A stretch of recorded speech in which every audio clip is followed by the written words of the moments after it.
Okay, this is frame 2 of the Wolf Gordon installation. I have my, by the way, I didn't mention on frame 1, this is a clay-based glue, okay? You will see that the glue I'm using is not your typical Roman 880 strippable glue. This is Roman's Pro 774 clay strippable.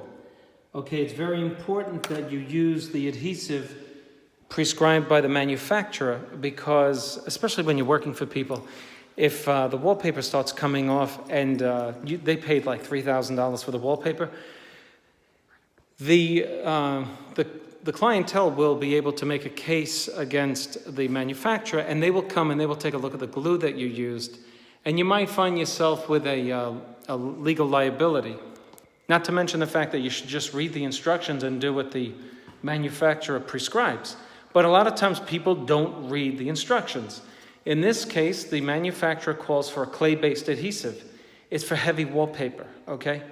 And it's very tacky, and that's what we have to use. So we're using it, but the only problem with this is that it dries quickly, so I gotta get back up there. Just want to show you, I put my first sheet up there. In the middle, at the very top, I've made a little pencil mark.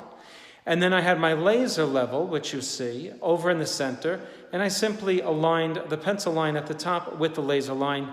But now, since I see that my plumb line is straight, but my sheet of paper is not aligning with it, I need to get up there and adjust the edge of that paper with the plumb line.